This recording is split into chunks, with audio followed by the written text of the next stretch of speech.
The quality of our relationships and our lives really comes down to that which we tolerate, that which we accept. When it comes to relationships, that which we tolerate is often expressed through boundaries and clear communication, which we know is not always easy to communicate. So that's what I want to talk to you all about today.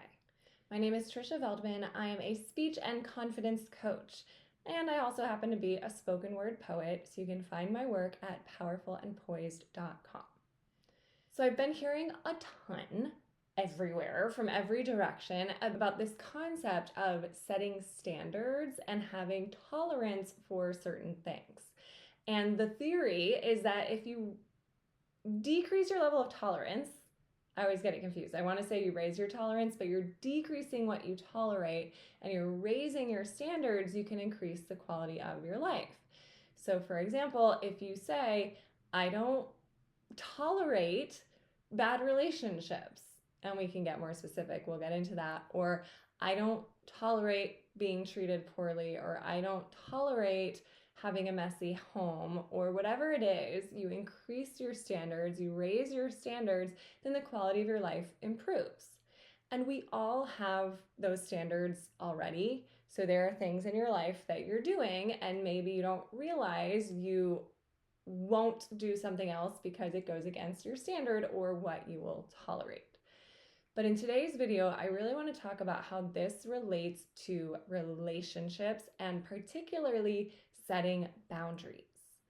Because boundaries is a big buzzword. Everyone's all about, oh, set a boundary, set a boundary. And sometimes I do think we get a little too boundary happy and a little too self-centered with that. And we can adopt this mentality of, well, this is how I want things, and therefore I'm going to lay down the law and this is how it's going to be. And that often will backfire, or it will make the other person feel bad or resent us for communicating or expressing our needs in a way that feels very harsh or very aggressive, or in a way that doesn't also consider the needs of the other person. So I'm all for setting personal boundaries. I definitely practice that a lot myself.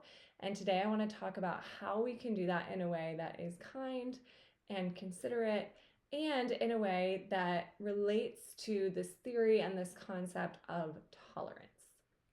So in a recent video, I was talking about how we can either choose to accept what is happening or we can speak up about it.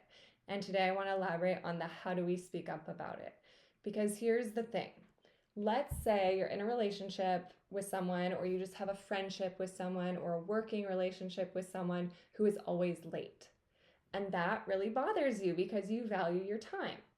But you don't want to be rude, you don't want to be annoying, so you just put up with it. You don't tell them that it bothers you. Or maybe, here's the thing, maybe you tell them that it bothers you. They're well aware that you don't like it when they're late, but you forgive them every time, or you put up with it anyway. Your behavior doesn't change, you're still there whenever they decide to waltz in. And that is communicating to them that you accept their lateness.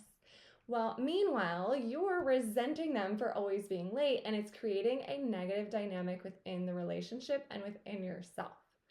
So there you have a few options. Either you accept the fact that, okay, they're not going to change their behavior.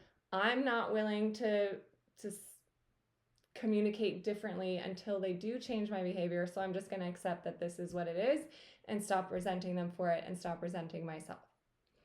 That's not always ideal though. And so the other option is to really try to analyze, am I communicating this in a way that's effective?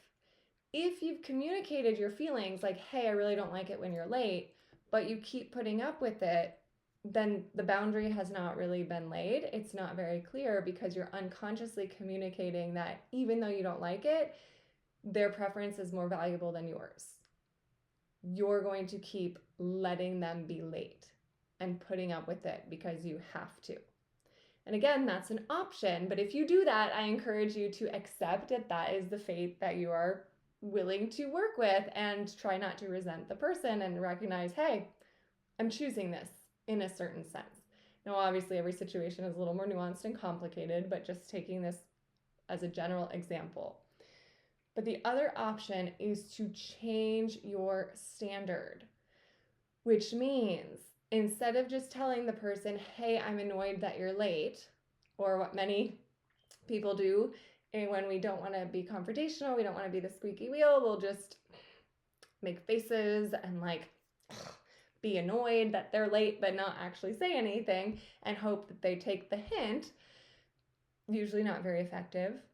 So that's an option. But the other option is to actually change your standard. And to do that, that would mean something a little more extreme. For example, saying, hey, I really value my time. If we start more than 10 minutes late, I'm going to leave. Or if I have to wait more than 10 minutes, I'm just going to get going. Or if this doesn't change, I'm not willing to hang out with you anymore. And there are kind of ways to say that, but one time this happened for me. I was dating a man who was always late, very, very late. And he knew it bothered me. And occasionally I'd get really upset and then he'd be better for like a few days. But I kept putting up with it and I would always forgive him until one day he was like 3 hours late and we were cooking food and I was starving and I had to work later and it was very rushed and it was just not a good experience all around. And because of that, I told him, I was like, we can't keep seeing each other. This is just not okay with me. And then a week later, he was like, can we talk? And he 100% owned that. And then we started seeing each other again and he changed everything. He was not late anymore because he realized there was a direct consequence to that. My standard had changed. I wasn't going to put up with it anymore. And then if he said, hey, I'm running late, I'd say, okay, I'll see you in a few days then. Like, cancel the plans. And this is very hard to do if you consider yourself a very sweet and forgiving, compassionate person, which I do. And it's hard because sometimes we think, oh, well, I understand. Like, I was constantly making excuses for him being late. And we do that all the time. When someone goes against what we think are our standards, we forgive them because it's nice to be forgiving and we think, oh, well, they had this XYZ going on. And there is obviously always room for that too. So I'm not saying to not have some compassion, but if it's a constant thing that really is you devaluing yourself and your time, then it's worth putting under a microscope for a bit and saying, hey, what would happen if I had a little more of an extreme boundary and I set that in a very firm but kind way? And what ended up happening for me is this guy said, I'm willing to change my behavior and respect your time because you deserve that. And then it changed. Similarly, I have a friend who said she was always late for work until one day she was literally 2 minutes late. She was a server at a restaurant. She was 2 minutes late, and the boss sent her home and said, look, when you're late, you're disrespecting everyone's time, because they started each day with a group meeting. And so she would show up late to the meeting. And she said ever since then, she realized it's about respecting someone's time. And when she put it in the perspective of the way they were seeing it and not just her own perspective of, but it's just 2 minutes, she was more motivated to change her behavior. Because the standard at that restaurant was, you do not come late. Versus an employee working at a restaurant that always shows up late and the manager is always annoyed but never sends them home, the employee is going to keep doing it because the standard at the restaurant, even though they say it's be on time, it's not really be on time if they're letting it slide every day or very often. And I'm talking again about habitual things. If it's like I was late one time because I got in a car accident on my way to work, like that's totally different. And there's room for forgiveness there. But when you're looking at your relationships, if there's something that you feel like you're doing that goes against your value system or that you're feeling resentful towards someone else for, if you have resentment, it's usually a good idea to investigate what your role is in the situation and what the other person is doing and why that triggers you. And then see if there's a better boundary you can set or a better standard you can have for yourself.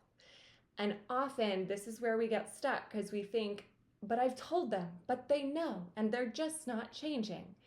If you've told them and they know and they're not changing, it is probably because you have reinforced a number of times that you'll forgive them and it will be okay.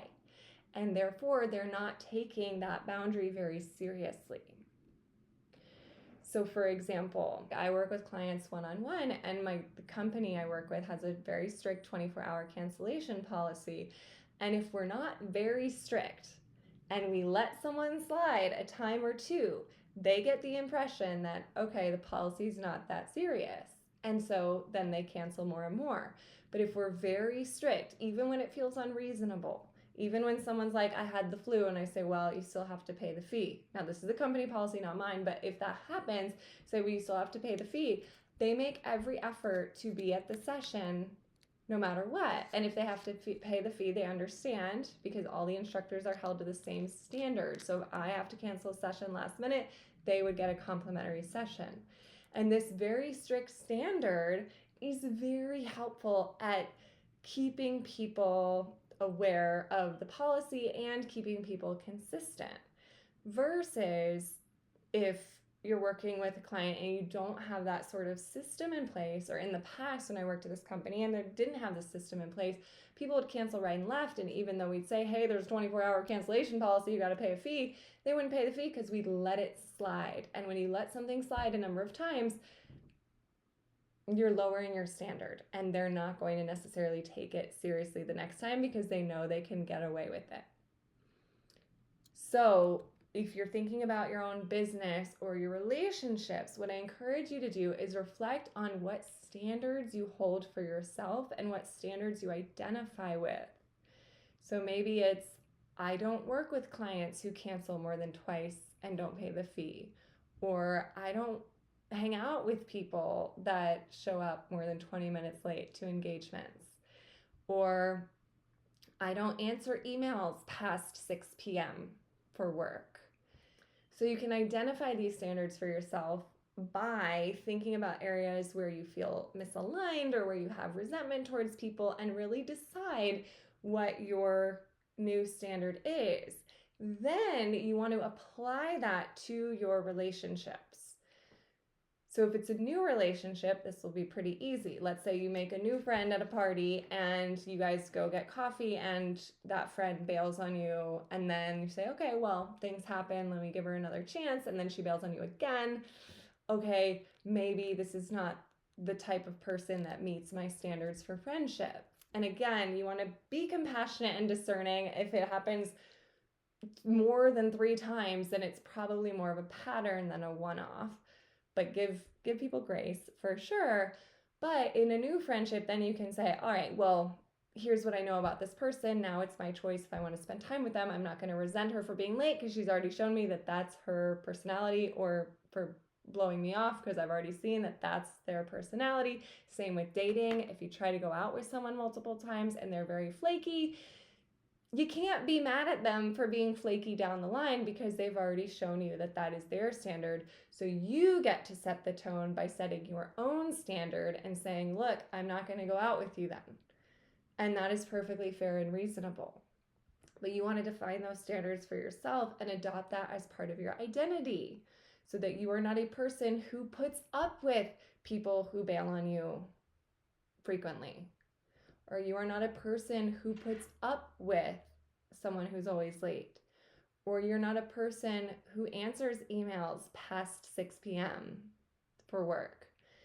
Now, this is a lot easier to do at the beginning of a relationship when someone doesn't know you yet, because then they'll understand, oh, okay, with this person, here's how I have to behave. It's a little trickier if you're already enmeshed in the relationship. So a lot of times people talk about setting boundaries with their parents, for example, or with their siblings, or with their boss, or their best friend, or someone that they've known for a really long time. That can be a lot trickier because your standard has already been established. They already know what they can get away with. They already know what you'll tolerate. So if you're doing work on yourself and you decide you want to change the dynamic in a relationship, or you want to change your own standard, it is very important to communicate that to someone else.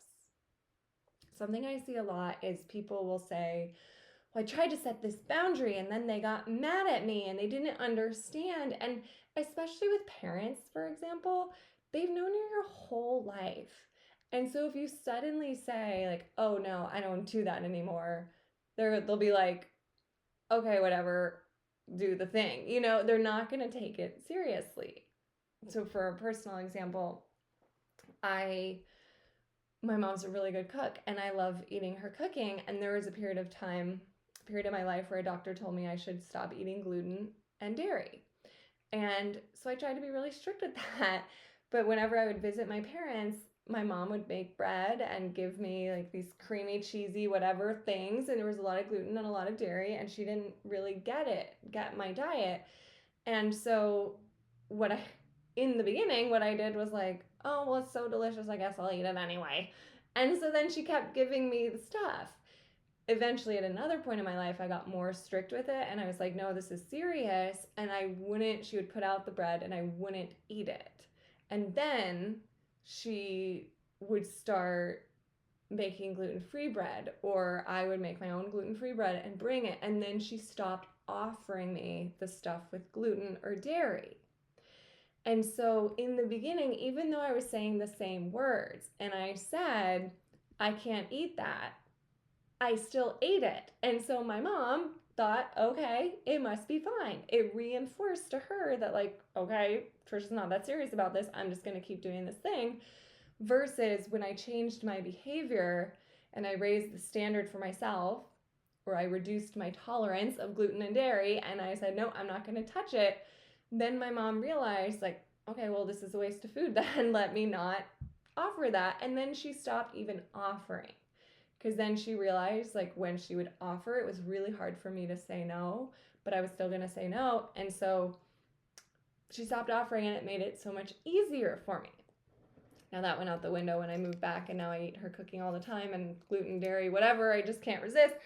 But that also is something that I need to look at for myself. Sometimes I feel resentful of, like, oh my gosh, I had such a healthy diet and now I'm eating all this food all the time. But it's not my mom's fault. It's not my dad's fault. It's no one's fault, but it's my responsibility because I haven't been holding myself to my own standard when it comes to diet. So my point is, the other person is not going to change right away because you say something. You have to demonstrate repeatedly that you really mean it. And that's the difference between setting a boundary and raising your standard or lowering your tolerance. It's not in just saying it, it's in doing the thing. It's not responding to the email after 6 p.m. Not just saying, hey, I'm not going to respond to emails after 6 p.m. Then you get an email at 7 o'clock and you respond and say, hey, I'm not supposed to be working right now, but here's the answer, with all of that sassiness and sarcasm, like, oh, I don't want to be answering this right now, but I will.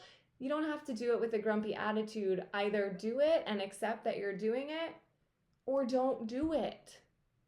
Just don't answer the email because you've said, hey, I don't answer emails after 6 p.m. And then if you stop answering emails after 6 p.m. and people will start to realize, and they're not going to try to contact you at that time. And this is so simple in theory, but it is so challenging, again, for people who are forgiving and compassionate and want to be nice to everybody and call themselves people pleasers, because we don't want to hurt people's feelings. We fear the consequence of setting that standard. What will happen if they email me at 6:30 and I don't respond? Probably nothing. And if it's serious, yes, okay, handle it. Or, whoa, that'll make me a jerk if I cancel because they're late. Well, if it's their 17th time being late, that doesn't make you a jerk. It means you value your time. So with your compassion, use your compassion as a superpower to choose the times you'll make exceptions for people in your life, or circumstances or situations in your life where that's necessary, But when it gets abused and you're overgiving and devaluing yourself, people are just going to keep devaluing you and your time, because in their eyes, you're going to put up with it because you have. And something that makes setting boundaries so much easier is what I mentioned before, which is take on the identity of being a person who has that standard. It's so much easier, for example, for me to set the boundary of I don't eat gluten if I identify myself as a person who doesn't eat gluten. But if I just say, like, oh, I'd prefer not to eat gluten, I know it's not super good for me, and then someone hands me a delicious looking piece of bread, it's going to be a lot harder for me to say no. Or, for example, I have a friend who's trying to give up drinking, and people keep offering him alcohol. And during January, it was very easy for him because he said, oh no, I'm doing dry January. So people would stop offering, or they'd offer and he'd say, nope, I'm doing dry January. And it was a really firm boundary. And then January ended and people started offering alcohol again. And even though he was telling me, like, oh, I really want to stop drinking, he would have a lot harder time saying no because he didn't identify himself as a person who doesn't drink. He's like, oh, I'm trying to stop drinking, as opposed to I don't drink. And so people would offer, and the first time he said yes, then it opened the door of like, okay, now I'm going to offer you all the time because I know that you might say yes and I want you to drink with me. And so when you identify and you take on the identity of a person who has that standard, communicating the boundary becomes easy because it's just you doing the action. And you don't necessarily care so much if other people don't understand, because that's just you. That's just who you are. And the people that love you will accept that about you, even if they don't understand. I, for example, have a very long morning routine, and I do yoga and I meditate and I eat breakfast and I journal. And when I'm traveling with people, in the past, when I was first starting that routine, if I'd be traveling with a friend or family, they'd be like, why are you doing that? Well, it doesn't matter. Or for example, people would call me at that time. And then once they realize I am not on my phone, then I am not going to budge on this. Even if we're traveling, I'm going to do my own thing for a few hours. You leave me alone. I will not respond if you talk to me. Then they stopped trying to talk to me in that time, and the boundary was established.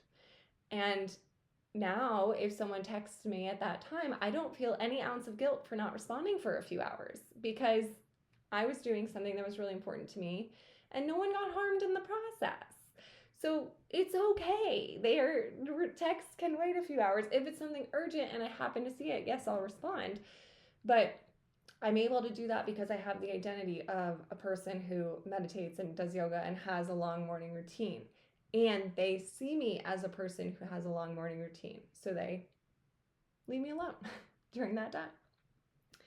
So what I encourage you to do is think about areas of your life where you feel some tension, maybe in a relationship or your life in general, and consider how you might raise your standard in that area or decrease your tolerance for what is not aligned in that area.